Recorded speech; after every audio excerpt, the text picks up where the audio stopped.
Então, bem-vindas e bem-vindos à mesa 15, matéria de escrita.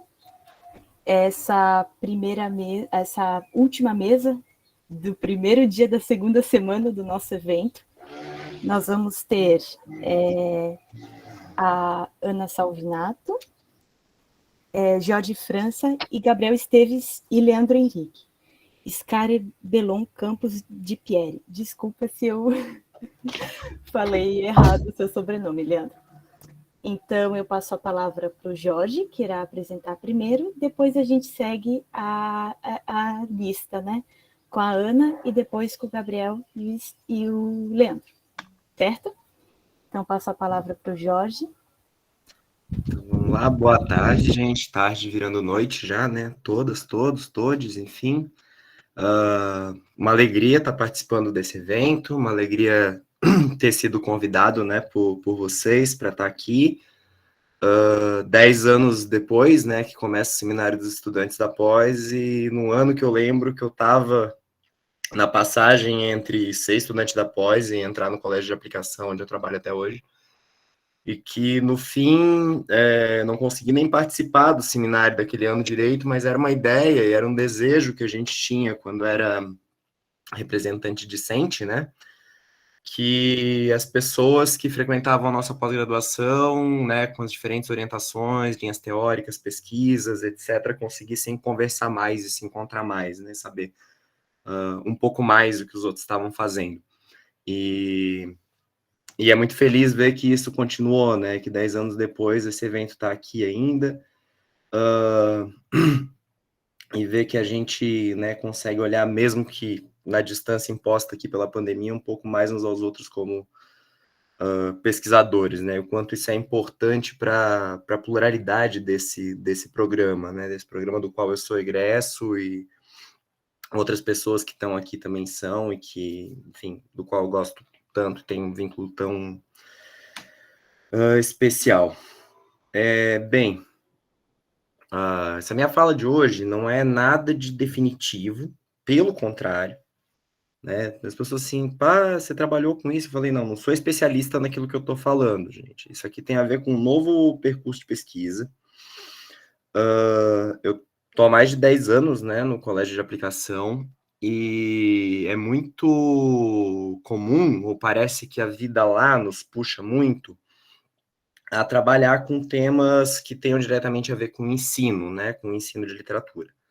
Que eu acho que é uma seara muito importante, assim, que muito precisa ser explorada dentro da nossa área, mas nem sempre me satisfaz, nem sempre é só disso que eu quero falar, nem sempre é só a experiência de sala de aula de educação básica que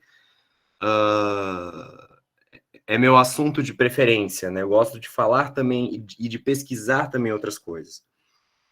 Ao longo do mestrado, do doutorado no programa, eu trabalhei com o Paulo Duarte, com uma revista que era produzida por ele nos anos 50, depois eu voltei um pouquinho para o período de exílio dele nos anos 30, 40, e recentemente eu fiz um curso compacto com a professora Luz Rodrigues, quando eu estava aqui em Florianópolis, sobre a questão do melodrama. E aquele curso me deu uma abertura de uma ideia de algo que eu queria fazer. E que eu queria fazer juntando duas coisas que estavam ali. Primeiro, uma bagagem nova que ela trazia de uma discussão que eu não tinha. E segundo, a experiência que eu tinha de pesquisa com periódico. Né? Minha formação foi basicamente feita dentro do NELIC, sempre trabalhei com revista, com jornal e coisa, e eu resolvi tentar casar as duas coisas. E aí, eu comecei... Deixa eu ver como é que passa aqui. A mexer com um mapeamento dos usos do termo e do conceito de melodrama nos periódicos brasileiros do século XX para frente. Mais especificamente, primeira década do século XX. Levantei dados, teses, etc., que mostravam que esse era um tema muito abordado no século XIX, afinal de contas, o melodrama como gênero teatral, ele é fruto da Revolução Francesa, fruto do teatro popular francês pós-revolucionário, e vai ter aqui no Brasil com força no século XIX, junto com o espírito romântico, as duas coisas têm tudo a ver, mas me interessava e me interessa, tem me interessado, pensar as passagens que vão ligando esse melodrama lá do teatro do século XIX ao teatro do século XX, às outras mídias, à massificação, né, todos esses processos que a gente vai ver acontecendo nessa modernização brasileira que a gente vai ter, e mais radicalmente, né, a partir do século XX. Se a gente pensar nessa primeira década ali que eu recorto, é a década da reforma urbana do Pereira Passos, né, a década de revolta da vacina, uma série de questões que envolvem a implementação, a força, muitas vezes, né, da República no país, e em que a cena teatral ainda tem uma primazia forte na vida cultural de certo grupo, que tinha acesso aos teatros, que tinha acesso aos jornais, né? A gente não pode esquecer dos níveis de alfabetização num país como o nosso, lá, né, em 1900, onde você tinha praticamente 90% da população analfabeta. Mas eu procuro pensar o melodrama não só como uma forma do teatro, mas como um conceito, ou um conjunto de conceitos, de ideias que tem muito a ver com a forma como a gente passa a imaginar a realidade, e nos países latino-americanos, né, de como eles estão diretamente ligados a um certo imaginário que a gente tem sobre, não só sobre as artes, sobre a cultura, mas sobre aquilo que a gente vive no dia a dia também. Por que não dizer sobre aquilo que a gente vive na política também? Então, eu tento, com os dados que eu tenho levantado, né, desses textos que são tratados como melodrama, dos usos do melodrama que tem aparecido nesses jornais, pensar um pouco questões como a esquematicidade, a estereotipia, né, personagens tipo, como esses personagens tipo conseguem produzir certas formas de prazer estético, como o melodrama, de alguma forma, mexe com uma sensibilidade popular do trágico, como ele produz identificação e produz moralidade. Os textos que eu tenho lidado, né, estão não apenas na esfera de textos que falam de teatro, mas, e hoje o que vai me interessar é um texto que não está falando diretamente de teatro, por isso que eu cheguei ao João do Rio. Mas que usou esse conceito para falar de algumas outras coisas, né, que se passavam ali no final dessa década de 10 e que eu acho que nos permitem fazer certos paralelos com coisas que a gente está vivendo atualmente, especialmente num ano pré-eleitoral como é o nosso, né? Eu tinha preparado como epígrafe, deixa eu voltar um slide aqui, um dos livros meio básicos que a gente tem sobre a questão do melodrama é esse aqui do Jean-Marie Thomassot, que chama Melodrama, e ele cita aqui um tratado do melodrama de 1817, que faz uma sátira já do gênero, né? Mas eu acho que ele é uma sátira que esquematiza muito bem o que é esquemático, né? Ele diz assim: para fazer um bom melodrama, é necessário primeiro escolher um título. Em seguida, é preciso adaptar esse título a um assunto qualquer, seja histórico, seja de ficção. Depois, coloca-se como principais personagens um bobo, um tirano, uma mulher inocente perseguida, um cavaleiro e, sempre que se possa, um animal aprisionado, seja cachorro, gato, corvo, passarinho ou cavalo. Haverá um balé e um quadro geral no primeiro ato, uma prisão, um romance e correntes no segundo, lutas, canções, incêndio, etc. no terceiro. O tirano será morto no fim da peça, quando a virtude triunfará, e o cavaleiro desposará a jovem inocente infeliz, etc. Tudo se encerrará com uma exortação ao povo, para estimulá-los a conservar a moralidade, a detestar o crime e os tiranos, e, sobretudo, lhe será encomendado desposar as mulheres virtuosas, né?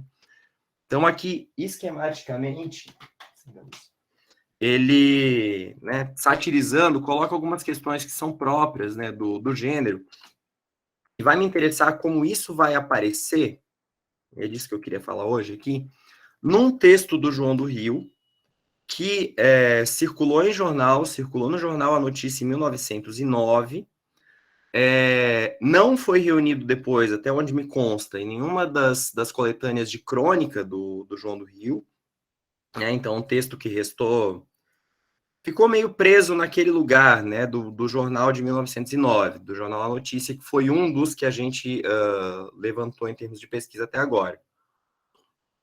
Por ordem de frequência do termo, Jornal do Brasil, Gazeta de Notícias, O País, Correio Paulistano, Correio da Manhã e a Notícia, naquela década, concentram em torno de 300 textos juntos, onde o melodrama aparece, seja designando algum tipo de peça, de filme ou alguma outra coisa. Né? O texto do João do Rio de que eu pretendo falar se chama Confidências do Inverno. É uma crônica, né? Situei um pouquinho ele aqui como autor, né? Nasce em 1881, morre em 1921, tem uma morte repentina, né, dentro de um táxi no Rio de Janeiro. O texto é de 1909, ele aparece no rodapé da página. E vou falar um pouquinho do jornal em si, para depois eu ir para alguns trechos do texto, né, e do que ele constrói nesse texto, que é um texto bem, eu diria assim, um texto bem cifrado, um tanto quanto satírico, assim, que acaba sugerindo para a gente um monte de coisas. E tem um monte de referências, inclusive brincando, acho que um pouco com atribuição errônea, muitas vezes. Né? Num texto próximo a esse, de 1909, né, Cabotinos, que é uma crônica de 1912, o João do Rio diz que o homem moderno não tem nem pessimismo nem otimismo, porque não tem alma. O homem moderno trata da sua vida, vê se não perde a ocasião de apanhar o seu, que é quase sempre dos outros, livre e desembaraçadamente. Né, ele está falando nessa crônica aí da cabotinagem em relação à vida política, né, um pouco do oportunismo também.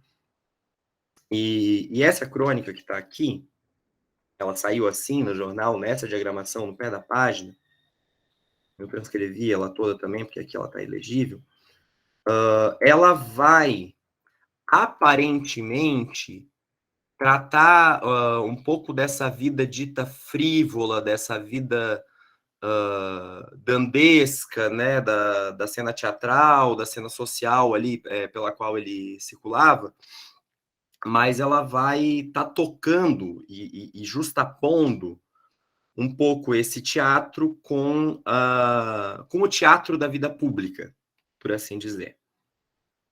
O A Notícia, para situar um pouquinho, foi um jornal carioca que surgiu em 1894. Ele teve algumas suspensões de circulação, né, ao longo da história dele. Ele foi até 1930. Ele é suspenso até 38, dura até 79. De 79 é suspenso até 91 e dura até 97. Esse jornal morreu. Era um vespertino, foi fundado por um português chamado Manuel da Rocha Oliveira. Dizia-se voltado a um público mais elitizado, era um jornal já de linha republicana, né? Ele surge depois do fim do Império. Embora outros jornais que circulassem ao seu tempo fossem, por assim dizer, mais governistas ou mais de linha mais aderente, né, ao governo, A Notícia também era um jornal para a República, né? Tinha um projeto gráfico que era dado como arrojado, no final da década de 10, aí você já está vendo ilustração bastante aparecendo, a diagramação em 6 colunas, a aglutinação dos conteúdos meio que por tema, e uma curiosidade que em 24 ele vai ser tornado um jornal cor-de-rosa, ele vai passar a circular em papel cor-de-rosa, e vai assumir aí, né, no final da República Velha, uma postura, aí sim, rasgadamente governista, né, vai ser um veículo quase que oficial de defesa do governo. Eu peguei aqui justamente a primeira página dessa edição de 15 e 16 de maio de 1909, porque ela tem duas coisas que vão aparecer no texto do João do Rio e que estão ali circulando já em outras páginas, em outros lugares do jornal, né? A primeira é essa notícia sobre o ministro da Guerra, que teria se afastado do governo ainda do Afonso Pena. O ministro da Guerra era o Hermes da Fonseca. E a segunda é uma foto aqui, né, falando do teatro estrangeiro, em que aparece uma atriz em Londres fazendo a personagem da peça Viúva Alegre. Por que essas duas imagens?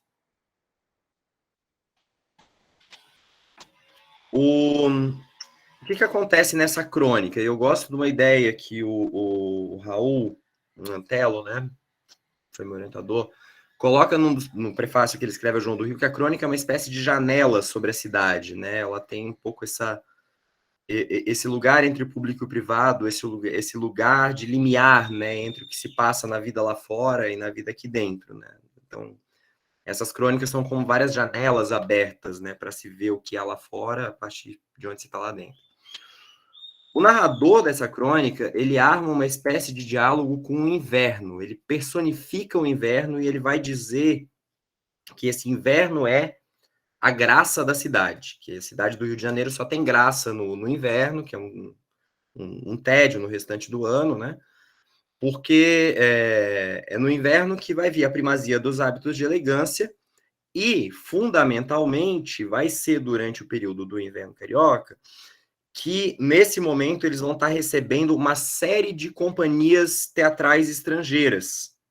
Né? A cidade vai estar, e ele vai usar essa palavra, babelizada, né? Pela presença de estrangeiros por todos os lados, de companhias de vários países europeus, que estavam né, representando peças no teatro, algumas mais antigas, muitas do repertório do melodrama, às vezes lá do século XIX ainda, mais uma que estava super na moda naquele momento, assim, que vai aparecer em vários lugares, era uma opereta chamada Viúva Alegre, do Franz Lehár, foi escrita em 1905. Essa é uma peça que rendeu N adaptações cinematográficas depois, né? Ela fez sucesso durante muito tempo, e que, de certa forma, embora fosse uma opereta, embora tenha um fundo cômico, ela trabalha com a história de uma viúva, né, de um país fictício, que seria no leste europeu, Pontevedrino, que após ficar viúva, quer sair do país e gastar sua fortuna toda em Paris. Só que se ela gastar essa fortuna toda, o país vai à falência. Então, o governo daquele país arma uma trama, né, com um conde, um sedutor local, etc., que pudesse trazê-la de volta, que pudesse impedi-la de sair do país, né? E o João do Rio faz um pouco esse jogo. Ele diz que os gênios da política nacional, se nos palcos do Rio a gente está vendo a Viúva Alegre representada, né, por várias companhias, os gênios da política nacional estavam a representar a mesma viúva há muito tempo com outro nome. Né? E nessa conversa com o Inverno vai, aqui é uma citação, né, também da crônica, o Inverno vai dizer o seguinte: do capítulo teatros, resolvi a pletória. Para que ela fosse completa, trouxe o da Rosa Empresário. Os managers ganhavam pouco com 4 ou 5 companhias? Pois bem, trazemos 50 pelo menos, e cada uma com uma grande novidade. Qual? A Viúva Alegre. Samangá, palavrinha. Por enquanto temos apenas a Viúva Alegre, opereta em espanhol, inglês, italiano, português e húngaro. Depois havemos de vê-lo em drama, em comédia, em ópera, em vaudeville. Vai ser o imprevisto quase tão grande quanto o Corso sem carruagens em Botafogo. Eu separei também, né, como material visual aqui alguns dos anúncios da Viúva Alegre, né, mostrando que era uma peça demandadíssima ali. Desempenha na protagonista Miss Holtz, criadora da ópera em Nova York.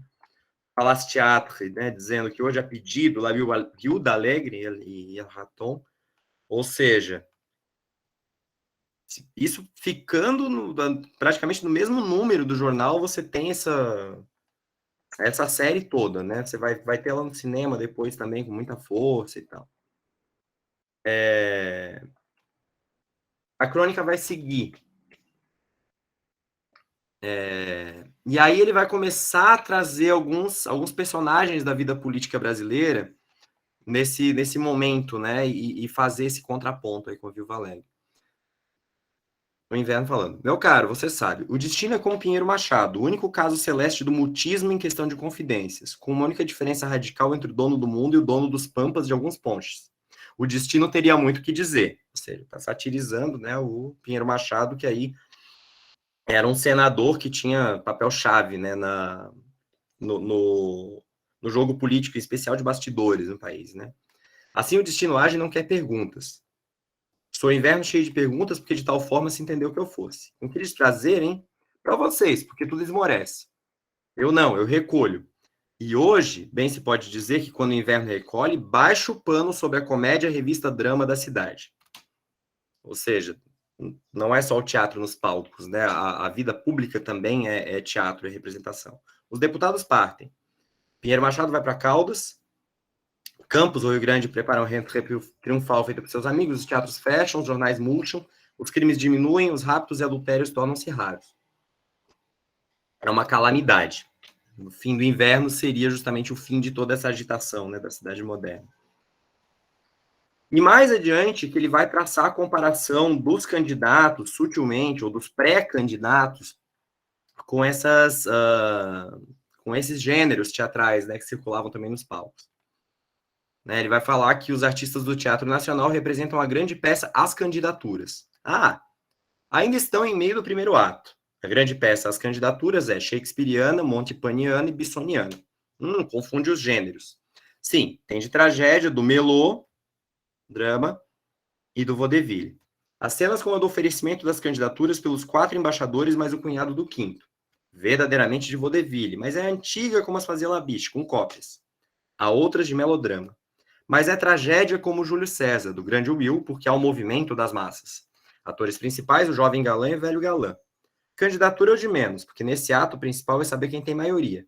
O jovem galã, vendo que muitos dos senhores pelos quais fez tudo passam ao velho, talvez lembrem aqueles versos de Marcial, e aí ele vai citar um poema do Marcial. Mas, para não me estender muito, eu vou pegar um pouco essa referência, né, de falar do Júlio César do Shakespeare, né? A peça do Júlio César, a tragédia de César do Shakespeare, toca muito com a ansiedade sucessória, né, na própria Inglaterra, quando ela foi escrita. E o que acontece curiosamente nesse momento aqui do qual ele está falando é que cerca de um mês depois dessa coluna, falece o então presidente do Brasil, Afonso Pena, e é sucedido pelo Nilo Peçanha. Ele morre de pneumonia. Eu peguei as referências também dos outros, né, do escritor de vaudeville, que é o Bisson aqui. A peça mais famosa foi a Madame X, que é mais ou menos desse período. A La Portezipin do Montepin, que era um melodramão assim rasgado. O que aí se passava, né, nesse diálogo? De certa forma, ele está lidando com a configuração desses heróis esses heróis, né? Esses vão ser os heróis desse ato trágico aí, e jogando com esses personagens nem no quem é quem. Deixa aqui uma série de perguntas, na verdade, né? Embora o João do Rio, como é que eu posso dizer, não fosse exatamente nem do campo dos escritores oficiais, nem 100% dos mais desvinculados de toda essa cena oficial, tem um texto dele muito próximo desse, em que ele faz um elogio rasgado ao Nilo Peçanha, quando assume a presidência, né? E o que está se articulando aqui de um lado, o Pena ainda tentando fazer o próprio ministro da Fazenda, que era o Davi Campista, que aparece ali como jovem galã, né? Ser o próximo candidato a presidente, mas há toda uma resistência interna, muito liderada pelo Pinheiro Machado, que é quem vai articular o Hermes da Fonseca com Venceslau Braz como chapa à presidência, e nisso João do Rio não vai ver isso lá com tão bons olhos, porque afinal de contas o Hermes é um militar, né? Um marechal, sobrinho lá do Deodoro.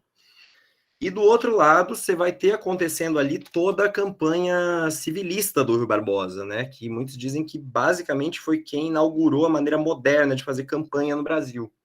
Porque é um dos primeiros que sai por aí fazendo comício, propriamente dito, né? Indo atrás desses eleitores para além da capital imperial, da capital do início da República, né? E aí me surgiram muitas perguntas, assim, do jeito que ele deixa isso cifrado, assim, será que o trágico aqui é o Hermes, como em César, foi general, mas contando, né, com a morte do anterior? Ou como melodrama é geralmente um drama familiar, seria o melodramático Hermes como sobrinho de Deodoro, né? O civilismo do Rui estaria para vaudeville, para essa coisa mais, né, povão, mais do teatro de rua. É um texto que me deixou realmente com muitas indagações, né? E ele termina com essa afirmação que muito me chamou a atenção e que eu botei lá no título da apresentação, que é dizer, a honra é uma hipótese, né? Quando ele se despede do inverno, e até logo, meu amigo, até, tive muito prazer. A honra, deixe de insistir em honras, a honra é uma hipótese. Um inverno que se preza não tem honra. Goze o delicioso tempo que eu sou, ame sem suar, vá ver os gênios no palco a representar a viúva alegre, vá ver os gênios da política talvez representar a mesma viúva com outro nome, seja discreto. Boa noite. A noite é boa conselheira, como disse. O Marquês de Maricá, famoso, né, pelos aforismos dele, não, o general Pinheiro, num celebrado discurso. Lembrando, pois, né, que honra é um princípio que leva alguém a ter alguma conduta proba, virtuosa, corajosa, e que lhe permite gozar de bom conceito junto à sociedade. A honra, um valor super romântico que a gente poderia pensar, né, um valor muito associado à própria ideia do melodrama. Mas essa honra por si só não vale nada, né? Essa honra ela está no puro plano do hipotético. Afinal de contas, é o futuro que ela pertence, né? A hipótese é uma proposição que a gente admite independente de ser verdadeira ou falsa, né? Como um princípio a partir do qual a gente poderia deduzir um conjunto de consequências. É uma suposição, uma conjectura, né? A honra, ou essa honradez, portanto, né, que pertence ao futuro, não estaria aí nada além da ficção, porque, por que não dizer, né? Bem, é isso que eu tentei montar a partir desse texto do João do Rio, né? Fica aberto para pergunta e para a gente debater outras questões que têm a ver com o trabalho dele, com o melodrama, com tudo mais. Eu agradeço a atenção de vocês. Obrigada, professor Jorge. Você acho que não consegue ver, mas a gente está batendo palminha aqui. Agora eu voltei a ver, já estou olhando. Tá. Só deixa eu parar essa apresentação aqui. E eu peço para que façam, guardem suas perguntas para o final, né?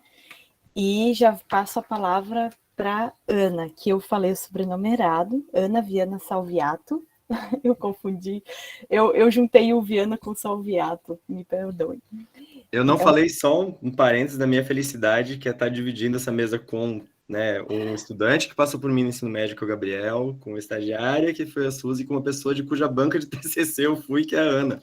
A gente tem alguma ligação aí, os três, né, de alguma maneira. Estou bem feliz de estar aqui com vocês. Coincidências, né? Vou deixar então a palavra para a Ana. Muito obrigada, Suzy. Pois é, eu ia abrir falando justamente isso também. Gabriel e Leandro são colegas de longa data, desde a graduação, né, que a gente estudou junto. E o professor Jorge, que foi minha banca, estou muito feliz. Já estava muito feliz, a organização desse evento está impecável. E a fala da tarde, a mesa da tarde, estava sensacional, assim. Fiquei também feliz de ouvir a fala do Júlio, que está aqui, inclusive, porque eu acho que a gente tem muito para conversar. A fala do professor Jorge também, da crônica enquanto janela, do dentro para fora. Vamos lá. E aí, vou pedir desculpa também, porque provavelmente eu vou tossir durante a minha fala, porque eu estou com sinusite. É bom também para a gente lembrar que a gente não é só isso daqui, né? A gente é corpo. E é justamente sobre isso que eu gostaria de falar. Natureza, organismo, espaço, presença. Eu vou compartilhar a tela, então, vou ver se eu consigo fazer isso. Então, eu vou falar do P da poesia no conceito de paralaxe em termos plásticos. E aí eu começo aí a minha fala com essa aliteraçãozinha da consoante P, já puxando para uma certa materialidade da palavra. E abro com a citação do Paulo Prado no prefácio de Pau Brasil, da Tarsílio do Oswald, que é um livro-objeto. Esse conceito de livro-objeto ele é muito bom para a gente pensar essa ideia de paralaxe que eu quero trazer. A nova poesia não será nem pintura, nem escultura, nem romance. Simplesmente poesia com P grande, brotando do solo natal inconscientemente como uma planta. Tá. E o que seria, então, essa paralaxe, né? Essa fala, na verdade, nada mais é do que um exercício epistemológico, digamos assim, de análise literária. porque a gente, nas ciências humanas em geral, já tem bem sedimentado o conceito de perspectiva, de ponto de vista, mas eu acredito que a paralaxe também atua, é um pouco diferente desses dois que eu citei agora, mas ela tem um potencial muito grande, assim, quando a gente entende uma possibilidade de procedimento analítico, né? Para isso, então, eu vou ter que retomar a visão tradicional, assim, que se entende tradicionalmente por paralaxe. E ele é um termo grego muito usado pela física óptica, não só pela física óptica e nem por outros saberes seccionais que eu vou trazer aqui. Vou focar em dois grandes, né? Mas, enfim, está ligado à propriedade físico-imagética de um objeto, né? E aí a paralaxe seria justamente a alteração, ou seja, deslocamento. Então, essa para, com esse prefixo com a ideia espacial, sempre em dinamicidade, uma alteração da posição aparente de um objeto. E aí, essa diferença, essa alteração, ela é o resultado da localização distinta de dois observadores, ou mesmo de um observador que esteja em movimento. E aí a paralaxe, ela pode ser, sim, apropriada de uma maneira positiva para os estudos em seus diferentes campos, assim, mas também a gente tem um erro de paralaxe quando, por exemplo, um instrumento medidor na física não está na altura exata dos olhos do observador. E aí você tem um equívoco de leitura de escala. E aí na fotografia, puxando aí o gancho com o Júlio já também, vou voltar a isso mais tarde, o erro de paralaxe é o possível desvio de enquadramento daí, resultante da diferença entre o visor e a lente da câmera. Então, o espaço, o visorzinho pelo qual o fotógrafo enxerga uma imagem para captar, é diferente do instrumento de captação, que é a própria lente, né? E aí, se você não considera a paralaxe, você precisa considerar a paralaxe para entender, para conseguir captar o enquadramento da melhor maneira possível. Ok, então essas são as conceituações mais tradicionais, né, desse termo.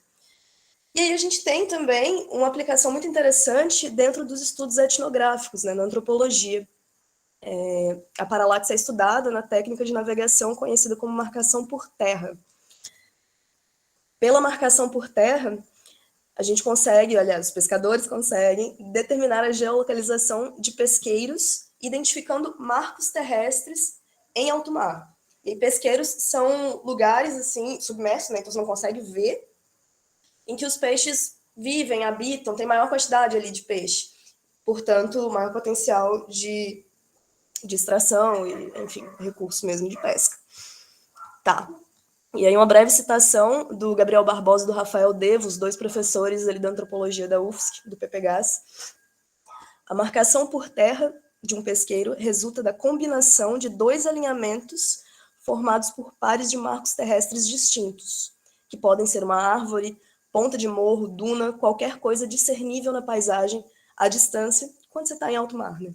E aí, conforme a embarcação se afasta da costa, em determinada direção, o jangadeiro vê esses dois marcos se deslocarem também.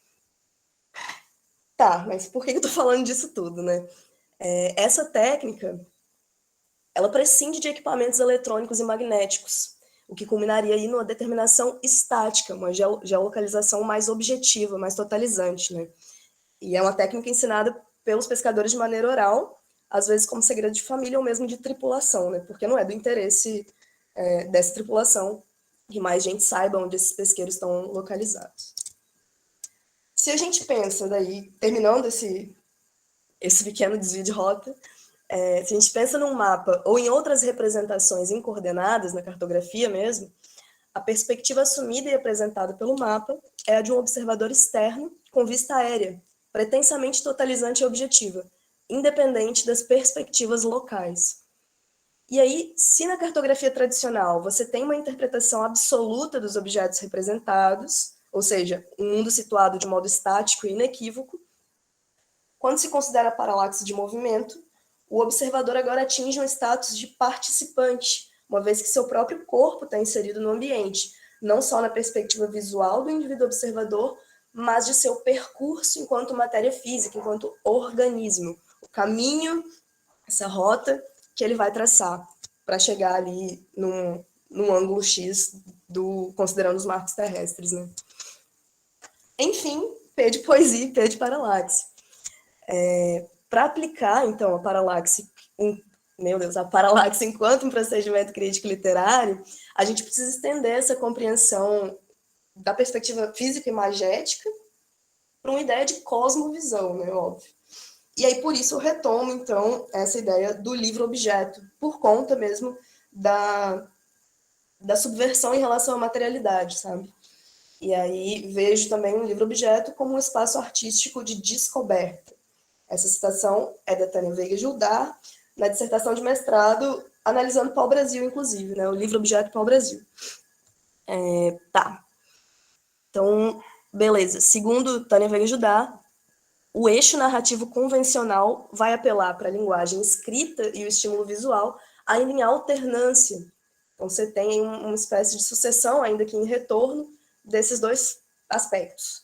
Já o livro-objeto, ele requer uma experiência simultânea dos sentidos. Ele abre ao leitor, então, a possibilidade de uma participação sinestésica na obra a partir de percepções plásticas, ou seja, uma interpretação tradicional, uma análise hermenêutica, tradicionalmente falando, não dá conta da totalidade desse artefato artístico, né, que é o livro-objeto. Tá. E aí, então, a experimentação, enfim, que eu proponho aí, é com o livro Parque das Ruínas, de Marília Garcia, 2018. Esse livro é composto de 2 grandes poemas, o primeiro deles também chama Parque das Ruínas, e eu entendo Parque das Ruínas também como livro-objeto por conta justamente da materialidade desses elementos, né? Sempre em organicidade. Você tem diferentes caracteres do poema que demarcam isso, algumas imagens que entrecortam o texto, imagens da própria Marília Garcia ou de terceiros, né? Em referências explícitas ou de uma forma bem livre, e referências de peso mesmo. Não vou entrar muito aqui, mas aí você tem o Ângelos Novos, por exemplo, do Klee, e aí cabe toda uma análise pautada em Walter Benjamin por conta de ser o Parque das Ruínas, né? Tá. E aí, mesmo os intervalos e espaços em branco entre os significantes verbais compõem o elemento poético, eles precisam ser considerados no elemento poético. E aí o exercício estético performativo que a Marília Garcia se propõe a fazer é tirar uma foto todos os dias, às 10 horas da manhã, da Pont Marie, durante o período em que ela estava na França, em 2015. E aí depois ela escreveria sobre isso num diário, que deu o título de Diário Sentimental da Pont Marie. E aí agora eu cito, para não ficar falando por ela, né? Isso aí é uma parte do longo poema. Como eu não sabia o que eu queria entender, decidi começar um diário que tinha apenas uma regra. Todos os dias deveria tirar uma fotografia do mesmo lugar, na mesma hora, e partir dela para fazer o diário. A única regra era essa. O resto era livre. E girava em torno da pergunta: como ver o lugar? Perceba que também uma primazia do sentido da visão, mas também um sentido do tato mesmo, assim, da presença, né, enquanto matéria. Ok. Pergunta crucial aí, que me faço, que vos faço. Um registro óptico capturado do mesmo ângulo todos os dias, no mesmo horário, resulta na mesma fotografia? Se não, onde buscar a diferença? Atentemo-nos à ambiguidade do trecho e tirar uma fotografia do mesmo lugar. A ponte aqui não é o objeto a ser fotografado, e sim a localização espacial a partir da qual um instante será capturado por Marília Garcia. No caso, o eu lírico, né, de Marília Garcia. Ela faz as fotos estando na ponte. Chegar até ela é fundamental. Em termos de geolocalização, a trajetória da poeta, como a do pescador na técnica de navegação, se constrói pela marcação por terra. Ela caminha até o ponto, inclusive contando os próprios passos, isso consta também no poema, olha ao redor, reconhece os postes, as construções e a estrada, para então apreender visualmente o momento pela lente da câmera. Esse aqui é um exemplo, assim, né, uma dessa série de fotografias da Pont Marie, e aí seguida, então, desse texto, essas impressões subjetivas que ela se propõe a relatar aí no diário. Sempre na vida tinha tentado pular etapas, apagar o meio, o entre, o processo. Como fazer para atravessar e passar pelas coisas? Todos os dias lembrava de uma expressão em francês, avoir lieu, ter lugar. O lugar faz parte da experiência e do acontecimento, mesmo que não aconteça nada. Ok. O último ponto eu acho que eu queria tratar aqui é sobre essa imagem. Como eu disse, né, a Marília Garcia, em Parque das Ruínas, ela faz uma série de referências. Então, ela usa as imagens dela, como essa daqui, mas ela também traz, por exemplo, o trabalho da Rosalind Fisher, que chama A Topografia das Lágrimas. E aí é uma série de fotografias mesmo. Isso aqui, no caso, é uma lâmina de microscópio com uma lágrima. Ok, então esses conjuntos de fotos são registros de lágrimas em lâminas de microscópio, resultando numa configuração visual muito similar à de uma cartografia, certo? E é por isso que eu trago. Se, nos termos etnográficos, a cartografia tradicional ofereceria essa perspectiva totalizante, que isenta o observador da participação, a lágrima aqui também desafia artisticamente o processo pelo fator temporal que então se coloca. Mais do que isso, né? Um fator instantâneo. Nas palavras da Marília Garcia, essas imagens poderiam ser uma espécie de atlas temporário, pois consistem em registrar um pequeno instante na vida de uma lágrima. Mais do que a dimensão do tempo, Fischer trabalha com o momento. O congelamento instantâneo de um fluido expelido pelo corpo humano significa o isolamento, ou melhor, a suspensão de um processo biológico. Processo, então, que por ser biológico, é fundamentalmente mutável ou transformável, se a gente quiser citar Lavoisier, né? Tá. Última citação que eu faço da Marília Garcia, e aí eu gostaria de ler um pouco da conclusão a que eu chego quando eu penso na paralaxe dentro aí de uma abordagem epistemológica de análise literária. O título desse trecho é No Percurso do Poema Eu. E aí essa citação do mesmo livro. Às vezes a leitura é um jogo de escala. É preciso se aproximar a ponto de perder o todo, mas outras vezes é preciso se afastar muito do texto. E juro que vai ser rápido essa leitura. Meus olhos miram Parque das Ruínas, o artefato multiliterário, livro-objeto que é, enquanto meu corpo físico está em contato diário com inúmeras referências externas. Durante a escrita acadêmica, sento-me diante do computador, sabendo que o que eu expresso é resultado da tentativa concreta de capturar um instante abstrato, como qualquer instante. Mas sou matéria. Olhar para a prateleira por outros ângulos me levaria à abertura de outros livros. Menos exercícios ou mais remédios direcionariam passos a pontes menos viscerais de reflexão, talvez. Como o pescador que funde a visão de portos e de montanhas para determinar a localização do pesqueiro, também eu tento abarcar conceitos em perspectiva para dar conta do elemento poético. Recorro à física, à antropologia e a tantos outros saberes, mas sigo eu mesmo em deslocamento enquanto por eles passo. Seria possível adotar outro ponto de vista. Seria possível reconfigurar o percurso. Em termos epistemológicos, no entanto, a simultaneidade de tudo aquilo que eu escolho considerar é o que confere um resultado singular à análise. E isso cabe a qualquer pesquisador, na medida em que é o cerne do procedimento investigativo. Referências posso passar para vocês depois, quem quiser, né? Claro que nem todas eu li aqui, só passei conceitualmente, assim. E aí eu tinha dito, em um momento anterior, que eu ia ler, né, um poema. Esse texto, na verdade, essa apresentação, essa fala, ela é uma parte muito condensada de um ensaio final para a disciplina do professor Joca, de Poesia e Vanguarda, em 2020.1, eu acho, Suzy fez essa disciplina comigo. E aí, toda vez que eu escrevo um texto acadêmico, um ensaio, um artigo, eu deixo a página final, porque eu chamo de bloco de notas do surto, né? Falei isso ali num outro espaço, num outro lugar. E aí eu vou botando tudo, assim, porque chega uma hora que não tem mais como, não tem mais sinapse, não tem mais estrutura, não tem mais cérebro institucional para fazer. E aí eu só jogo, e aí depois, quando ele tá prontinho, tiro, mando pro professor, tiro, mando pra publicação. E eu comecei a não tirar, né?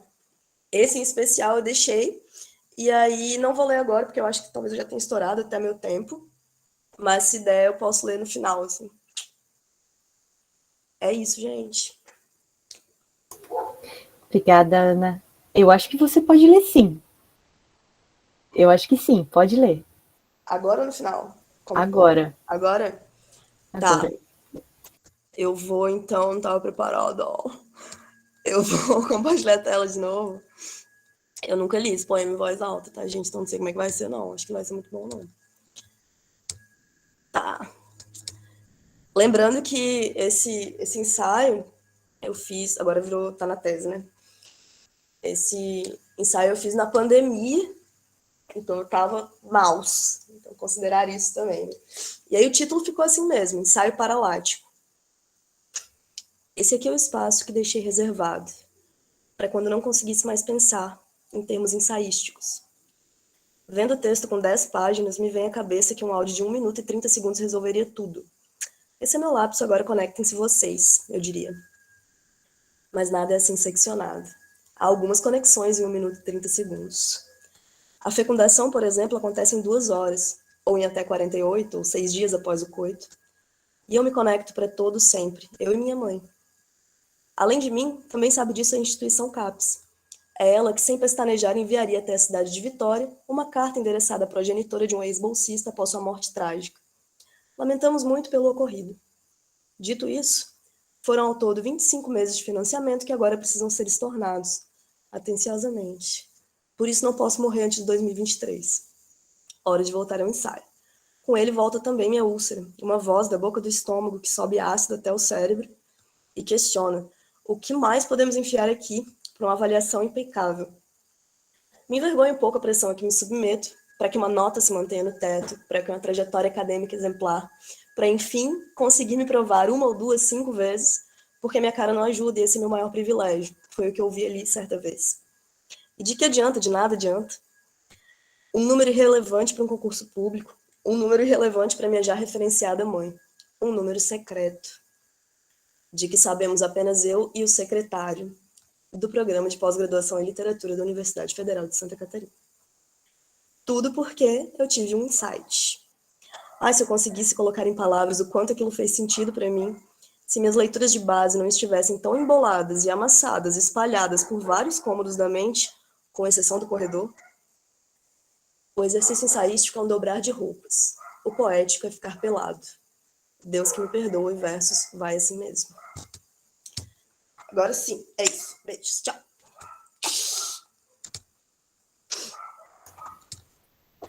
Obrigada, Ana, pela apresentação e pela leitura do poema. Depois eu vou querer comentá-lo. E passo a palavra já ao Gabriel e ao Leandro. Não vou me arriscar a repetir o sobrenome de novo, que com certeza ele foi errado, e já peço desculpas por isso. Vocês sabem, eu me chamo Gabriel, quem está aqui comigo é o Leandro, meu colega. A gente faz parte do PIO, onde a gente é orientado pelo professor Alquimar, que trabalha com a gente de vez em quando, e a gente faz alguns trabalhos conjuntos, e essa apresentação ela é o resultado de um desses trabalhos.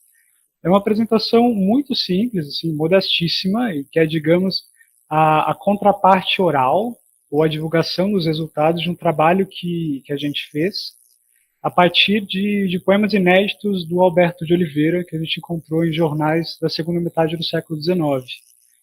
E quando eu digo inéditos, eu quero dizer que esses poemas eles nunca foram publicados em livro, e nem em antologias, nem nada do tipo, só nos jornais.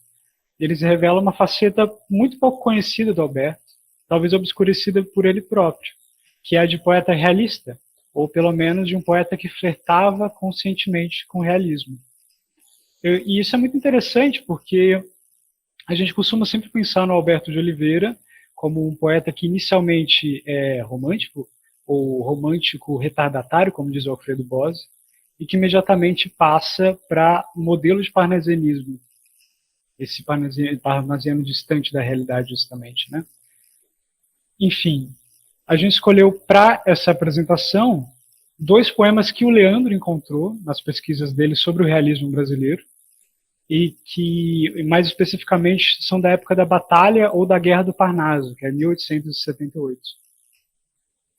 Os 2 são assinados com o pseudônimo do Alberto, que é Atatrol, e eles foram publicados no Diário do Rio de Janeiro, em 1878. Como isso, né? O primeiro que a gente vai ler chama O Cacheiro, e o segundo chama Rosa. Depois de ler os poemas, a gente vai fazer uma brevíssima consideração sobre eles, sem a menor intenção, claro, de esgotar as considerações críticas. Enfim, o Leandro compartilhou no chat, se vocês quiserem ler, o texto melhorado, assim, porque nos slides eu coloquei só o recorte do jornal mesmo. Enfim. Então, Leandro, tu podes ler o primeiro poema? Sim, sim. Só antes de entrar na leitura do poema, eu queria fazer uns comentários breves ali, principalmente lembrando com o Péricles Eugênio da Silva Ramos, lá em Do Barroco ao Modernismo, que o nosso realismo poético urbano ele teve duas correntes, uma social e uma mais sensual. E esses poemas do Alberto de Oliveira, especialmente essa vertente dos pseudônimos, do Atatrol, ele vai seguir essa corrente social da poesia realista. E esses poemas dessa corrente social, eles vão tentar expor os vícios da sociedade com uma intenção de moralizar ela. Além desse moralismo, a gente também tem um vocabulário mais prosaico, um uso da terceira pessoa, as descrições detalhadas dos ambientes, principalmente daqueles que são mais humildes ou sórdidos, e também além dessa preocupação social. E aí eu passo então a leitura do poema O Caixeiro. Começa assim. Em frente à venda suja e gordurosa, erguia-se a arrogância do sobrado. Era a casa elegante e caprichosa, o lar romantizado. De um doce mimo histérico e doentio. Era colar que, em horas de abandono, quase mística, aérea, como as visões do sono dos desditosos líricos cantores, toda de branco ao ar solto o cabelo, erguia-se uma pálida consuelo, uma dourada egéria, dali de uma daquelas altas aristocráticas janelas, um brando olhar macio, meigo como os amores, descendo como uma alma iluminada, enchia toda a tasca aguardentada a casa do Francisco Taverneiro. Como o povo dizia, a senhora que olhava da sacada era o amor do estúpido caixeiro. Era a rua sombria, de um tal aspecto reles e mesquinho, era quase sempre úmida as vidraças do Silva do Armarinho, do Ourives da Francesa mal luziam, enodoadas, baças, num açougue mais próximo pendiam, das toscas, negras, encebadas portas, os mocotós de um touro, as banhas claras de um carneiro sangrento, e os rubros quartos de vitelas mortas. Às vezes lento e lento, a carroça do lixo em tons pausados, aos arrancos do burro estrepitava. Sobre os paralelepípedos molhados, quando a noite caía a voz do sino, em lastimosos ais, chorava no poema das trindades, vinha o homem do gás. Apressado, acendendo após seu passo, se alargavam na rua pelo espaço as nódoas de amarelas claridades, e então, com seu ar mole e sonolento, como um velho cigano, o alfaiate bento, descia das escadas as amostras de pano, os linhos, as alpacas, na rua, em passo trêmulo, arrastado, olhando muito a mão limpando a saia, a preta do Martins, suja, cambaia, apregoava amendoim torrado. A venda tinha larga freguesia, o tilintar dos copos continuamente, o estourar das cervejas vaporosas, do champanhe, das límpidas gasosas, tudo aquilo fazia um buído fervente. No ar frio, cheirando ao ranço da manteiga e do toucinho, ferviam num confuso burburinho as moscas enxameando. A ordenada fileira das botijas, as bás transparentes, os negros frascos úmidos luzentes abriam moles claridades vivas. Ao fundo, num canteiro envelhecido, onde bojuda pipa se arqueava, qual gigantesca sanguessuga cheia, a torneira de um quinto respingava no úmido chão na areia. Compridas caixas de sabão visguento cheiravam como unguento, brilhava nas barricas volumosas o açúcar de uns tons baios, e das latas de Flandres gordurosas derramava-se forte e inebriante o bom cheiro higiênico dos paios. Descendo o dia, a tarde fria e errante, uma aragem que às vezes das balanças tilintava as argolas, dançar fazia as réstias de cebolas como postiças penduradas tranças. Bem ao contrário dos demais caixeiros, Anselmo emagrecia, dias inteiros, uma quebreira vaga o entorpecia, sujo, amarelo, com seus passos mancos, idiotamente a voz de alguns vadios, pelos tijolos frios, arrastava os monótonos tamancos. Vinham-lhe tédios de doença estranha, cuspinhava ao redor suando a larga, os olhos como atônitos, a mão fria espalmava sobre a lharga, ele trazia uns ímpetos de vômitos, o aspecto branco da macia banha. Aquela vida ali era-lhe a morte, maldizia os pais que havia o capricho, lhe haviam dado tão nefanda sorte, um futuro de lixo, ele exclamava, pretendia fugir, não se moldava, aquela vida ingrata, estúpida, brutal, em que ao homem porco, sujo, um animal, até proíbem o trazer gravata. Não se habituava, como os outros, a usar perfil vestido, que nojento, encebado, enegrecido, de semana em semana que se lava. E ele, o Anselmo, ele atirado, de uma taverna ao chão, toque obsceno, ele imundo, caixeiro vil, pequeno, era contudo amado. Havia quem por ele suspirava, um olhar que o seguia, um olhar que o buscava, cheio de ansiedade. E quem não era de um burguês a filha, uma Adélia de lenço e de mantilha, sem as menores regras de gramática, mas uma flor de cima pertencente à classe aristocrática, à classe superior da sociedade, e então, limpando a manga da camisa de meia esfrangalhada, e para de fronte arremessando o olhar, sim, eu hei de lançar fora esta canga, me custe o que custar, e formava os futuros na sacada. Um dia, debruçado, sobre o balcão das vendas encebado, enquanto o amo, olhando a prateleira, fumava distraído, reclinado a uma cômoda cadeira, Anselmo, sepultando os seus pesares, absorto, esquecido, conversava com a pálida indolente, na linguagem mútua dos olhares, era a rua dormente, morta, silenciosa, sem rumor, triste como um necrológio, nenhuma freguesia, na estante das garrafas, o relógio. No som da voz metálica e morosa, cantava o meio-dia. Amante do caixeiro debruçada, oh, como estava bela, toda de branco parecia a ela, flor de neve no alto da sacada. Anselmo olhava, via, junto de si sentia, desejava voar, mas de repente, um ébrio entrando berra, um ponche de aguardente. Anselmo não ouve e encara a fita, o único bem que lhe sorri na terra. Oh, se aquele balcão não fosse estorvo, como ele a devorara de 1000 beijos. Ele atirava o olhar onde os desejos tinham garras de corvo. Nisso o ébrio, mais forte, pede, grita, e então ergue-se o amo e olhando e o vendo, naquele espasmo por detrás lhe para. Burro, disse-lhe, burro, e o punho erguendo, foi-lhe direto à cara. Defronte a linda amante preguiçosa, a bela Consuelo, com a ponta do cabelo, enxugava uma lágrima piedosa.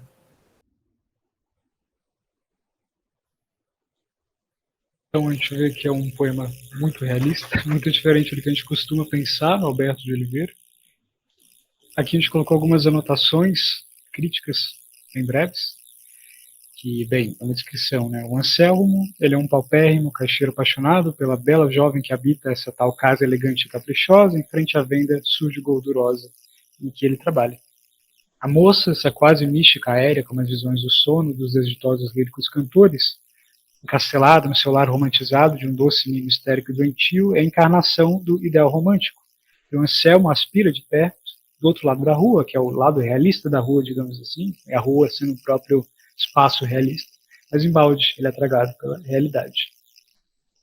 A notinha, o contraste entre a casa elegante e a rua em que está situada é esboçado com as mais torpes imagens.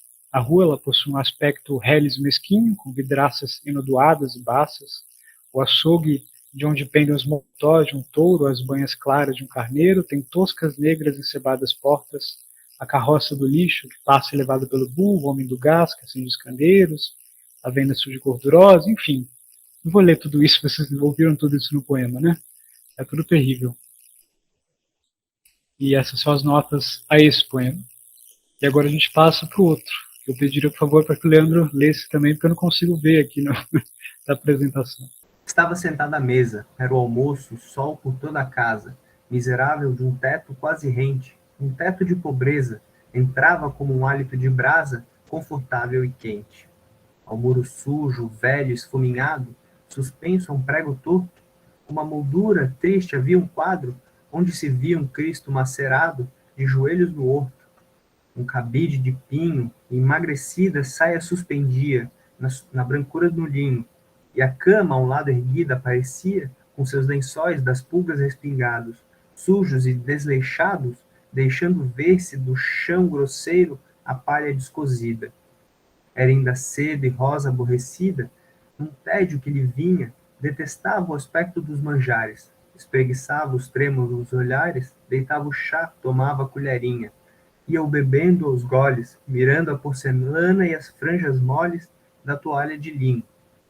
Tinha em frente, num prato, um pão tostado, um copo de cristal embaciado com 2 dedos de vinho.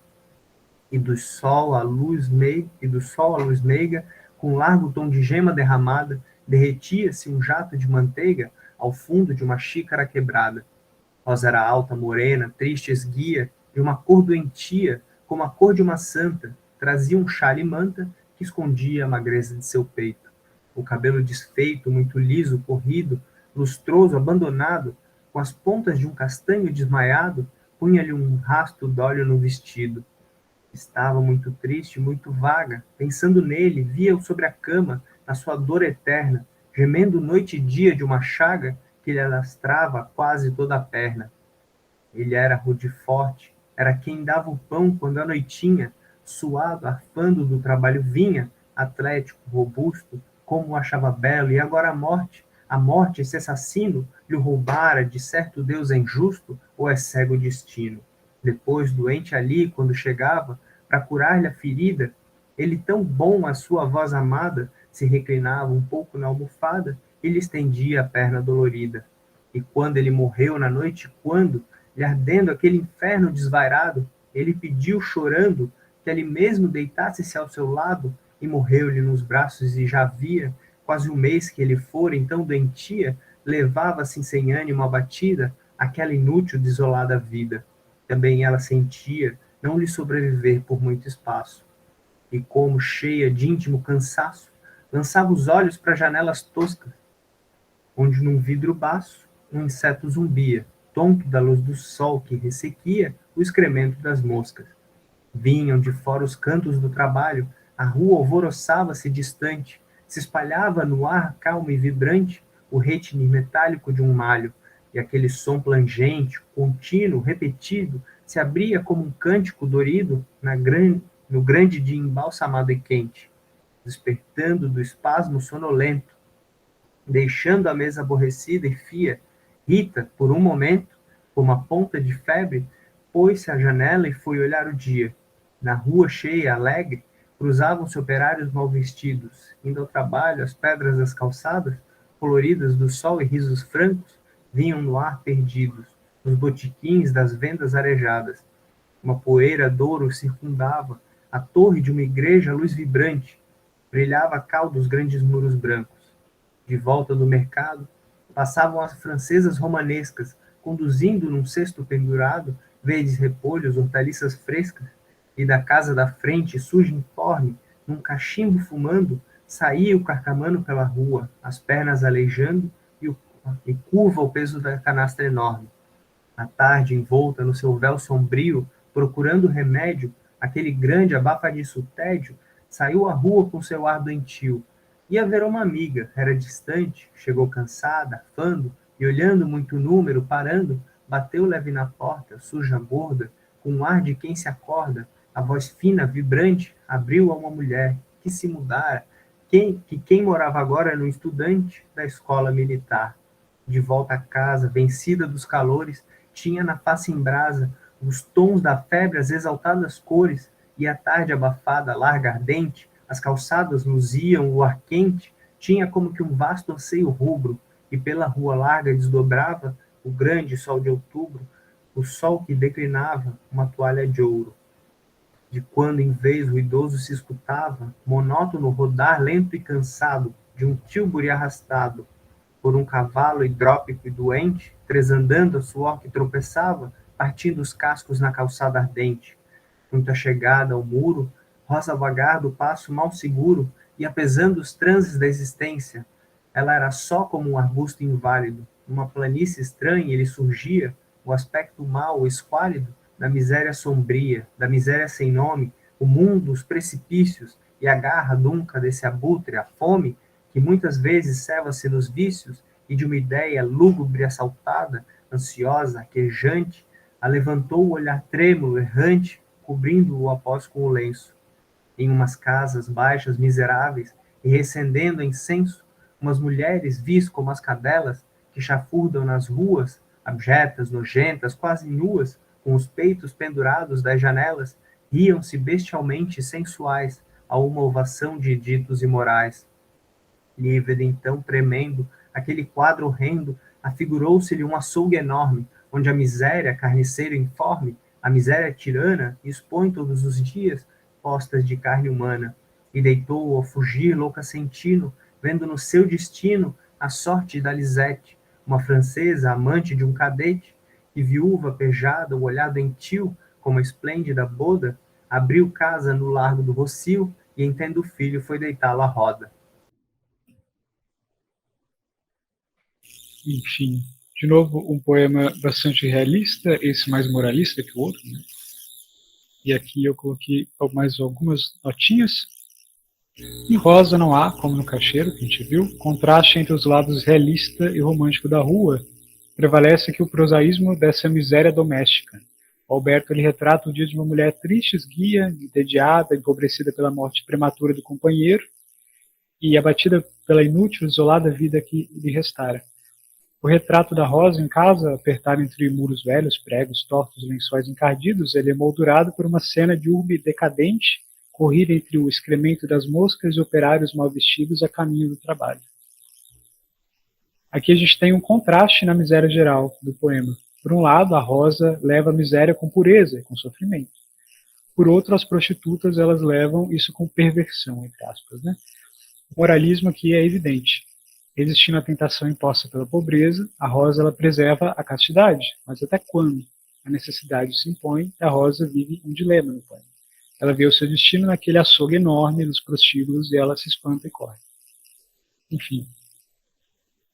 Algumas considerações, então, gerais sobre esses poemas. Já repetindo o que Leandro, na verdade, disse a princípio, é que esses poemas do Atatrol, que é o Alberto de Oliveira, eles seguem a tal da corrente social da nova escola realista, pois conforme explica o Péricles Ramos, ou Eugênio de Silva Ramos, o nosso realismo urbano ele se dividiu nessas duas correntes, com características bem peculiares. De um lado tem uma corrente sensual, mais representada pelo Carvalho Júnior, que o Leandro sempre apresenta outros trabalhos também sobre ele, e essa é mais social. Nessa última, que beirava o moralismo, como a gente viu, no duplo sentido de descrição dos costumes e da defesa dos preceitos morais, segundo o crítico, o Péricles Eugênio, a pretexto de expor o que a realidade possa ter de mais comum, atual e condenável, a moral, como frisou um teórico da época, substituiu a poesia. Enfim, além desse moralismo que descreve os costumes para condená-los, encontram-se nesses poemas outros elementos utilizados por alguns dos realistas de então. Por isso a gente diz que ele se alinha com o realismo conscientemente, como esse vocabulário prosaico, uma característica, o uso da terceira pessoa, as descrições detalhadas dos ambientes, principalmente os ambientes humildes ou sórdidos, e a preocupação social, evidentemente, que confirma que o Alberto, de fato, flertava com a poesia realista na sua juventude, porque lembrando, esses poemas são de quando ele era bem novinho. Acho que ele tinha menos de 20 anos, não é isso, Leandro? Era bem jovem. Enfim, acho que era isso que a gente tinha para apresentar. Esses poemas, como eu disse, eles são inéditos, eles não têm lugar nenhum. É só no artigo que a gente escreveu, que ainda não está publicado. Isso não garante que eles vão ser lidos, né? Porque artigos acadêmicos não são muito lidos também. Mas, enfim, está apresentado para vocês. Espero que vocês tenham gostado. Obrigada, Gabriel. Leandro, obrigada também pela leitura dos poemas.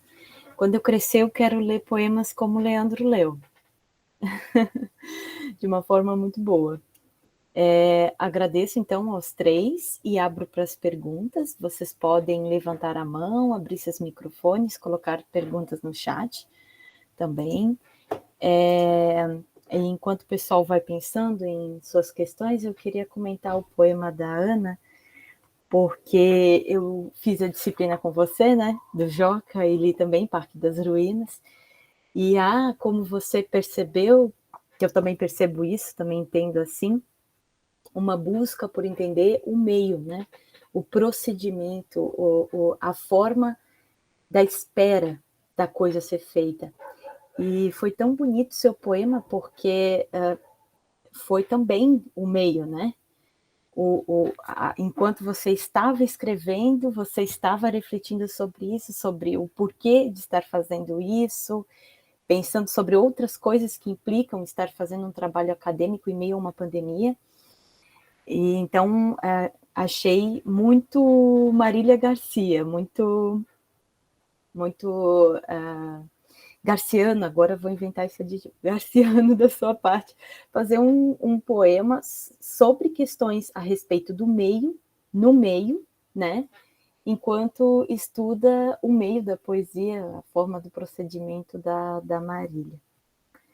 Enfim, e é isso que eu tinha para comentar por enquanto. Fico honrada. Só isso, sim, porque eu acho que eu nem tinha parado para pensar sobre essa ideia do meio aí mesmo, mas com toda a polissemia que essa palavra apresenta, né, propõe, ou possibilita, e fico feliz, assim, pela comparação. Entre meio e tudo mais, me veio a ideia de lugar também, né? Que você tematizou quando falou de todo o experimento dela. E aí eu fiquei com aquela frase, né, nada restará no lugar senão o lugar. E aí quando você faz aquela meditação sobre, bom, e se eu morrer no meio disso tudo? Se quer morrer, eu posso, enquanto estou fazendo isso, porque alguma coisa vai ter que acontecer com as bolsas, com esse lugar vazio que, né, que a minha morte, minha eventual morte deixa, assim, eu achei, pô, me chamou bastante atenção teu texto, assim, esse diário todo, paralelo à escrita, eu gostei bastante também. Muito obrigada. Essa ideia do lugar, eu gosto bastante também, do nada restará senão lugar. Me acompanha no meu braço, inclusive. Valeu demais.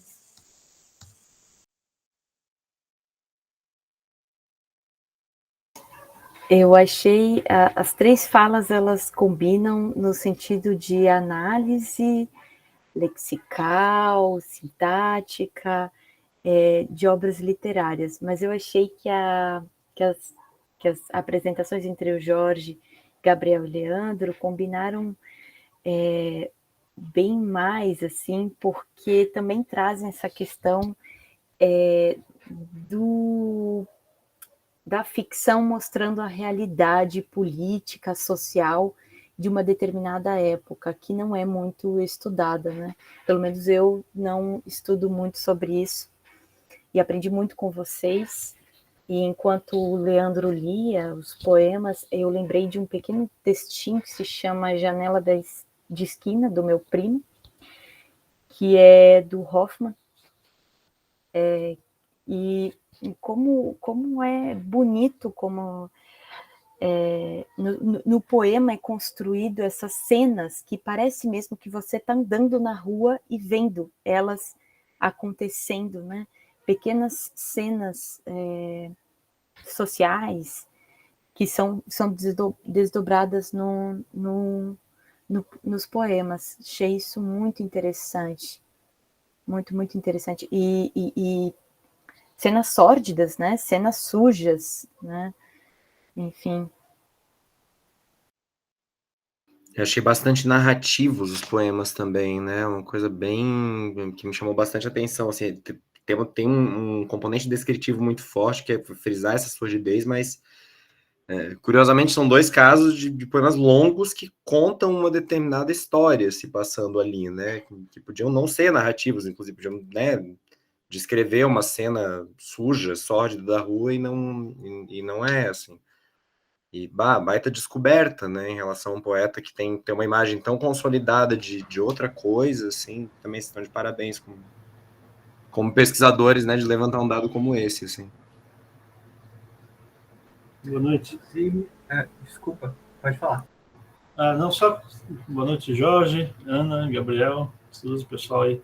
Só um comentário que, como a Suzy falou, de uma espécie de comunicação entre os trabalhos, né?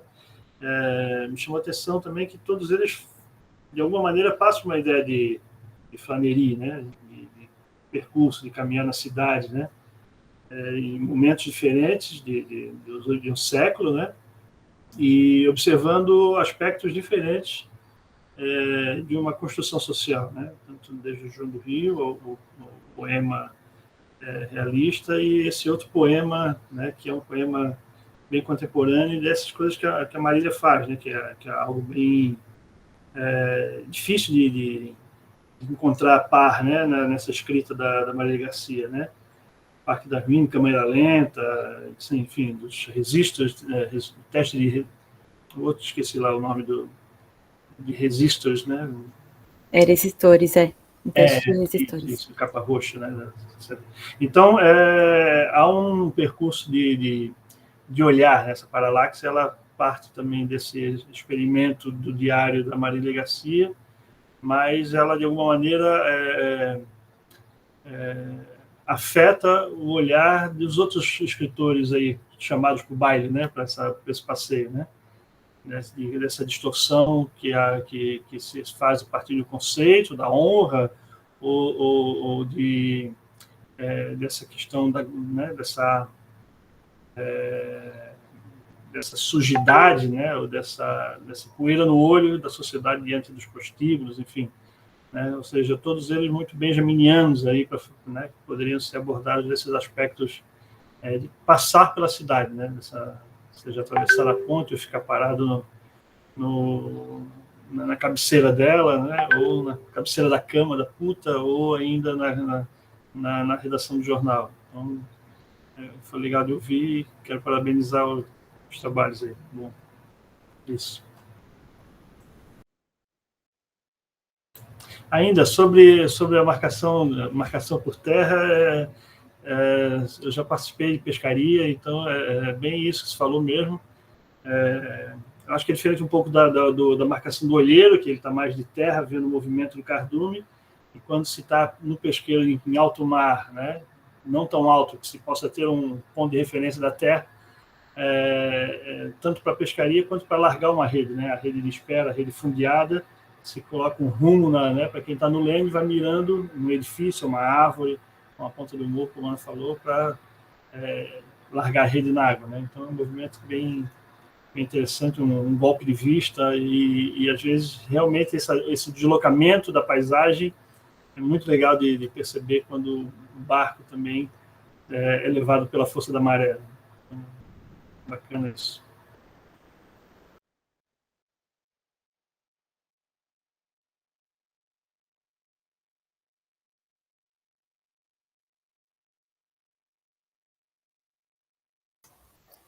Pode falar, Júlio. Beleza. Primeiro, dar parabéns para todo mundo da mesa. Fazer também gostei muito da análise de todos, assim. Eu não conhecia esses poemas que vocês passaram e também não conheço quase nada do João do Rio. Foi muito interessante ver essas leituras. E também fazendo uma ponte, o Jorge foi da minha banca de dissertação também. Então já está tudo ligado também. Meu comentário mais para a Ana, que ela falou da fotografia mesmo, né? Acho que talvez dê para conversar mais, mas dá para passar algumas coisas mais, não vou dizer básicas, mas meio que por cima, assim, da paralaxe fotográfica, que você primeiro diz daquele deslocamento, então o visor e a lente, né, que seriam umas câmeras dessas, assim, você olha por aqui, mas a foto, o filme está aqui, né, com a lente aqui, então o que você vê está deslocado, a foto, a imagem não será uma cópia, entre aspas, do que você está vendo nesse visor. Então ela está sempre nessa paralaxe de deslocamento. Mas tem uma outra de deslocamento que talvez seja mais interessante, que é essas câmeras, que é uma TLR, que é Twin Lens Reflex, ou seja, aqui, por essa lente vai sensibilizar o filme. Aqui você olha, aqui por cima. Não sei se vocês vão conseguir ver alguma coisa, talvez minha parede. Só que, ao mesmo tempo, você vê por aqui, em paralaxe, vai ter esse deslocamento. Esse espelho, ele é realmente espelhado, você vê a imagem ao contrário. Então, há um duplo paralaxe aqui. Você vê deslocado que vai sensibilizar o filme, mas também vê ao contrário. Então, é meio que difícil tirar foto até com essas câmeras. Você tem que estar meio acostumado que você vai enquadrar e tem que pôr mais para um lado, aí você vai para o lado errado porque está espelhado. Então, você tem que meio que acostumar com isso. Então, você sempre vai... Aquela imagem que você lembra, que você tirou, não vai ser a mesma porque você viu espelhado. É muito estranha essa experiência com essas câmeras assim. Elas são aquele filme 120, né? Um filme bem maior que você põe aqui atrás. Deixa eu tentar abrir aqui.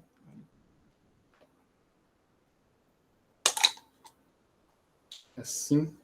Você põe um cartucho aqui, puxa para cá e ele vai puxando para cá. Então o filme passa por aqui. E aí aqui está a lente que é essa aqui.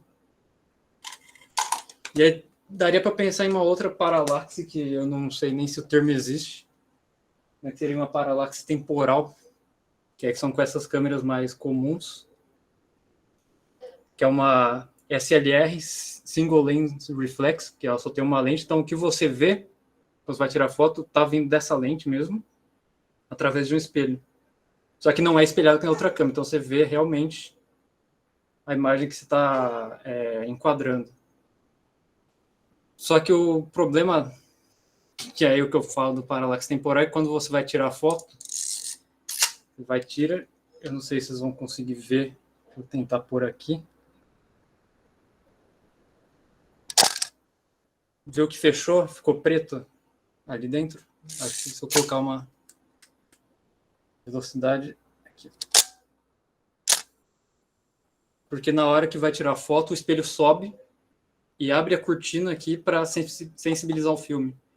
Então a foto que vai sair é de um momento, alguns momentos depois de você ter olhado. Então vai ter um atraso. Vai ser sempre como que eu posso dizer? É uma paralaxe temporal, assim, vai estar sempre num atraso em relação ao que você vê. E eu acho que pode, talvez, viajando um pouco, assim, pode ter um pouco a ver com o que você estava falando da sua escrita. Você tenta escrever, mas aquilo que você pensa, a hora que você vai escrever, parece que não sai. E se fosse um áudio, seria mais fácil. Eu acho que é um processo que eu também passo, assim, a hora que eu vou escrever, eu faço mais ou menos o que você faz. Eu escrevo um monte de ideia, um monte de frase solta, jogada, e depois eu vou meio que montando e pensando a partir dessas frases que eu joguei. Mas eu acho que dá para conversar mais sobre isso também. Massa demais. Meu Deus, quantas contribuições ótimas, né? Do Cristiano também adorei. Júlia, é isso aí. E essa coisa da defasagem mesmo, né? De apreensão. Eu até coloquei ali, tem muito em Clarice Lispector mesmo.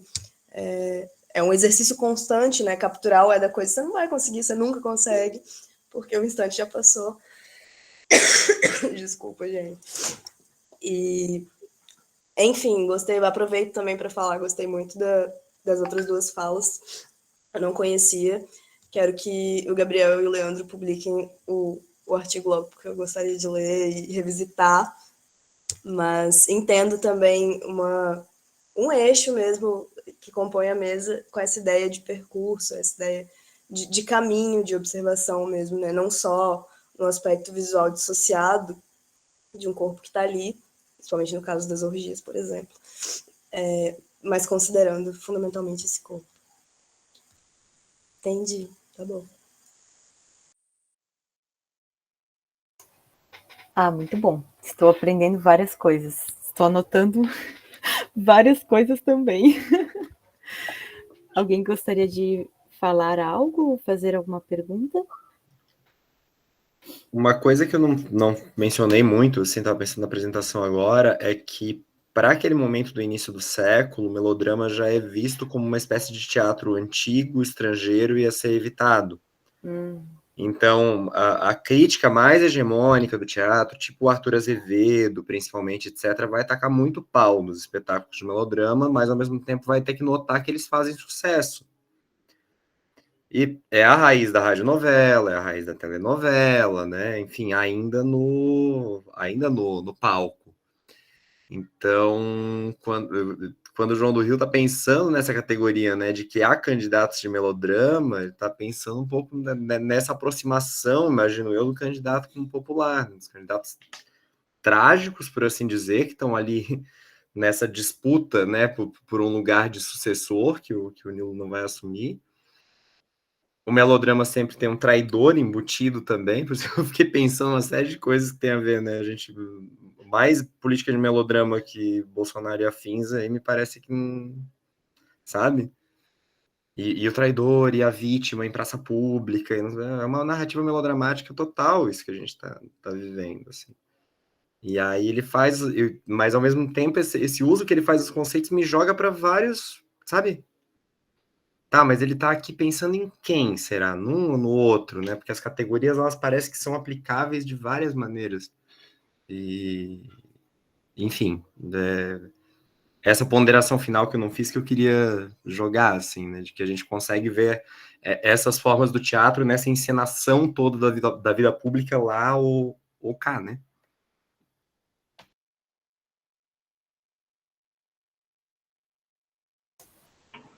Oi, gente, agora eu surgi em câmera porque eu tava comendo, fazendo coisa e ouvindo vocês. Enfim, mas me deu muita vontade de te contar, Ana, do jeito que eu faço os meus poemas curtos, desabafos enquanto eu escrevo. Porque eu adoro falar disso e eu adorei que tu trouxe isso pro seminário. É a parte que eu mais queria do seminário, tipo, entender como as pessoas estão trabalhando, sabe? E às vezes a gente esquece mesmo de mostrar. A gente quer mostrar só a parte pronta, né? Do que a gente fez. Enfim, e daí como que eu faço? Eu sempre tenho 2 arquivos. Um do texto, que é tipo para outras pessoas lerem, e um do rascunho, que é só para mim. E eles vão crescendo juntos. Então, primeiro, tudo que eu vou escrevendo, quando eu sinto que está ficando bom, eu coloco na parte no arquivo da esquerda, que eu deixo aberto. E quando eu sinto que eu tô cansada e não tá ficando bom, eu começo a escrever na direita. Então sempre ficam 2 pedaços. Daí na direita tem imagem, tem música, tem comentários, prints, várias coisas. E geralmente tipo, a proporção fica no final. Sei lá, um texto de 10 páginas na esquerda fica tipo com 50 na direita. Que é todo o meu... Tudo que eu tô articulando para pensar aquilo que eu tô escrevendo na esquerda, sabe? E é muito legal quando acontece de depois revisitar. E às vezes, por exemplo, uma parte que eu não gostei eu recorto, mas nunca jogo fora, jogo lá no outro arquivo, sabe? Enfim. E depois olhando de volta, é muito massa, assim, ver esse processo. Esse lixo, assim. Que antes eu queria apagar tudo e tal. E eu percebo que guardar essas partes é muito massa, assim. Então eu adorei que tu trouxe. Massa demais, Carol. Legal. Pensar nesse rascunho aí como sobra, né? Voltando para essa parte da natureza e literatura, faz lembrar também todo um processo de reciclagem mesmo, do porquê sobra, como sobra, para onde vai, porque você não joga no lixo, né? Então, massa demais. Valeu.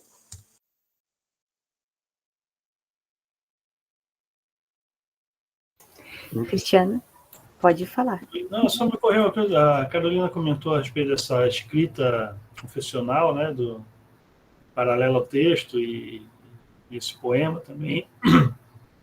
E tem uma discussão sempre, né, de alguma crítica que não aceita o eu no poema, né? Tem inclusive colegas nossos aí que já passaram pela universidade que são uma resistência crítica à figuração do eu, né, da primeira pessoa na construção do poema. E aí me ocorreu, não sei se vocês conhecem, tem um podcast chamado Como Poema. Nesse podcast tem um dos episódios com a Daniele Magalhães, que acaba de lançar um livro agora, lançou Vingar e está lançando um outro livro agora que eu não recordo o nome, acho que é essa semana do lançamento. E na fala dela, ela faz uma defesa bacana, assim, né? Se isso interessa alguém, né, sobre essa questão da aparição, da figuração do eu nos poemas contemporâneos ou não. Tem uma conversa legal aí que a Daniele propõe ali sobre isso, né? Essas pesquisas estão sendo bastante feitas com as comunidades, com as mulheres, com esses grupos coletivos, né? Então tem figurado bastante esse posicionamento do eu lírico, né? Então só me ocorreu isso para comentar e contribuir com essas duas escritas pessoais aí paralelas de vocês, tá? É isso. Arlindo, pode falar. Bom, me ocorreu aqui, né, depois das falas e todos os comentários, me ocorreu uma coisa que eu sempre me pergunto a respeito dessa questão da recuperação, né? A gente tem aqui dois poemas inéditos, né? A gente tem uma crônica que saiu no jornal e pronto, né? Que o Jorge recupera para a gente. E eu sempre me pergunto, a partir de determinado ponto, e agora a Ana trazendo esse poema que ela coloca lá no final, que ela vai compondo, né? A Carol com essa questão dos espelhos ali, um pouco com a distorção, né? O bom e o que não está bom. Mas a minha questão, eu me pergunto como os pesquisadores do futuro vão lidar com isso que a gente deixa, né? Porque o HD fica obsoleto, a gente pode perder o HD muito fácil, né? Quando a gente chega a imprimir alguma coisa, ainda tem uma chance, talvez, de ir além do HD. Eu me pergunto muito, né, como esse trabalho vai ser feito, né? De repente, de resgate, de cotejar versões, né? Tudo que a gente faz hoje com as mãos, com os olhos, né? Será que a gente vai ter um IA fazendo isso, desencavando nossos e-mails no futuro e encontrando nossos textos, né? Eu, particularmente, já que vocês já viram para falar da escrita poética, eu, particularmente, quase tudo que eu escrevo é primeiro no papel, né? Vai primeiro para o papel. E eu confesso que até hoje eu tenho dó de jogar fora os cadernos, as agendas, as coisas onde eu anoto, né? Está tudo ali. Toda mudança que eu faço é pelo menos uma caixa cheia dessas coisas para eu ter que arranjar um lugar para colocar, né? E aí, para não me estender, eu pergunto o que vocês acham disso, né? Dessa relação de vocês que lidam, né? Sobretudo com esse resgate, com a questão do registro, né?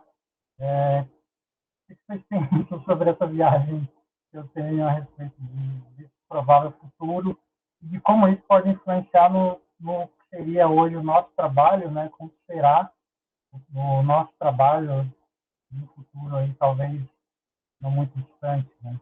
Ainda mais se a gente pensar em cenários um pouco extremos, talvez. É isso.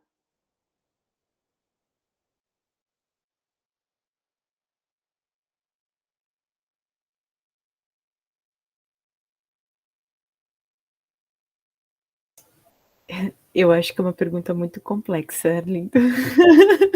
As pessoas ainda estão pensando o que Eu me pus pensando até mesmo, né, a diferença entre a gente levantar certos tipos de dados hoje e o que tiveram de fazer pesquisadores antes dessa seara digital toda, né? Quem levantava um inédito de um escritor, sei lá, como Alberto de Oliveira ou João do Rio, na base do papel, quando você não tinha hemeroteca digital da Biblioteca Nacional, né? A gente já...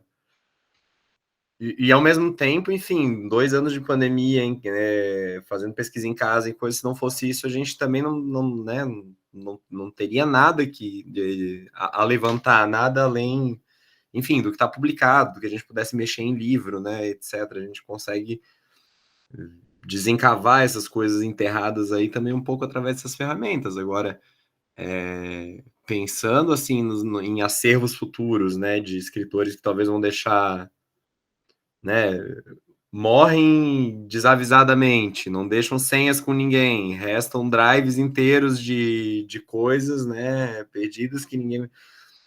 Quem, além da Google, sei lá, vai ter acesso àquilo, né, ou vai querer ter acesso àquilo lá. É capaz que a gente tenha arquivos digitais, cemitérios digitais gigantescos, né, de textos por aí. De outra natureza que não esses, né, que a gente consegue visitar através de buscadores, como foi isso que a gente fez, por exemplo, né? Eu tô ali fazendo um recorte em torno de melodrama, me caiu essa crônica no colo e resolvi dar algum destino para ela, né? Dizer algo sobre ela, embora ela seja algo que... E me chamou a atenção justamente por ser algo que destoa bastante dos dados que eu tava levantando, né? Porque ela é o bicho estranho que apareceu para mim e eu queria falar algo sobre aquele bicho estranho.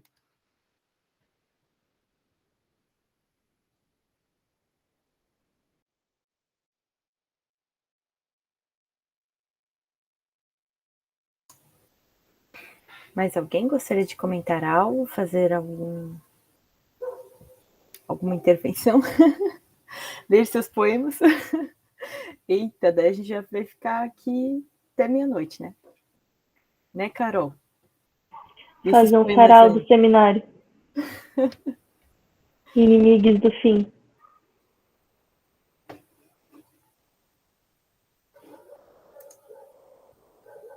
Então é isso.